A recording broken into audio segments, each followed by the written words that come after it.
Hi friends, ఇవాల్టి వీడియోలో పిల్లల లంచ్ బాక్స్లోకి ఎంతో టేస్టీగా ఉండే చాలా సింపుల్గా కూడా అయిపోయే రెసిపీ పప్పన్నం ఎలా చేసుకోవాలో చూపిస్తాను. ఇంకా లేట్ చేయకుండా వీడియోలోకి వెళ్ళిపోదాం.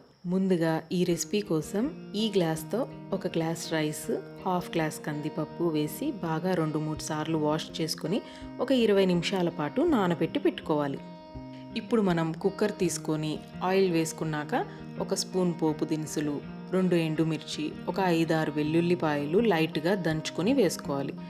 ఒక 4 పచ్చిమిర్చి చీలికలుగా వేసుకొని అలాగే కొంచెం కరివేపాకు వేసి మొత్తం అంతా ఫ్రై చేసుకోవాలి. ఇప్పుడు ఇందులో ఒక పెద్ద ఆనియన్ స్లైసెస్గా కట్ చేసి వేసుకొని ఫ్రై చేయాలి. ఆనియన్ ఫ్రై అవుతున్నప్పుడు చిటికెడు పసుపు కూడా వేసి ఫ్రై చేసుకోవాలి. ఇప్పుడు ఆనియన్ ఎంత బాగా ఫ్రై అయిందో చూస్తున్నారుగా. 2 మీడియం సైజ్ టమాటాలు కట్ చేసి వేసుకొని టమాటాలు తొందరగా మగ్గడానికి కొంచెం సాల్ట్ యాడ్ చేసుకుంటున్నాను. అలాగే కొంచెం ఇంగువ కూడా వేస్తున్నాను. టమాటాలు మెత్తటి గుజ్జులాగా అయ్యేంత వరకు మనం ఫ్రై చేసుకోవాలి. అప్పుడే పప్పన్నంకి టేస్ట్ బాగుంటుంది. ఇప్పుడు ఒక 2 పిడికెళ్ళు తోటకూర కూడా వేసుకుంటున్నాను. మీరు తోటకూరే కాదండి, పాలకూర, మెంతికూర ఏ కూరైనా వేసుకోవచ్చు. నేను ఇక్కడ తోటకూర యాడ్ చేసుకుంటున్నాను.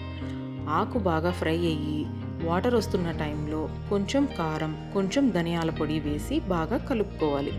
ఇప్పుడు మూత పెట్టి మొత్తం అంతా బాగా మగ్గించుకున్న టైంలో మనం నానబెట్టుకున్న రైసు, పప్పు వేసి బాగా బ్లెండ్ అయ్యేటట్టు జాగ్రత్తగా కలుపుకోవాలి. తర్వాత 1.5 గ్లాస్కి 3 గ్లాసుల వాటర్ పోసుకొని ఒకసారి రుచి చూసి కావాలంటే టేస్ట్కి తగ్గట్టు సాల్ట్ యాడ్ చేసుకోవాలి. చివరగా ఒక స్పూన్ గీ యాడ్ చేసి కుక్కర్ మూత పెట్టి ఒక 2 విజిల్స్ వచ్చే వరకు కుక్ చేసుకోవాలి. ఇప్పుడు 2 విజిల్స్ వచ్చిన తర్వాత కుక్కర్ మూత తీసి చూస్తే మన పప్పన్నం రెడీ. ఈ వేడి ఈ పప్పన్నంలోకి కొంచెం నెయ్యి వేసుకొని తింటే చాలా సూపర్గా ఉంటుంది. మీరు కూడా ట్రై చేసి రెసిపీ ఎలా ఉందో కమెంట్స్లో చెప్పండి. బాయ్.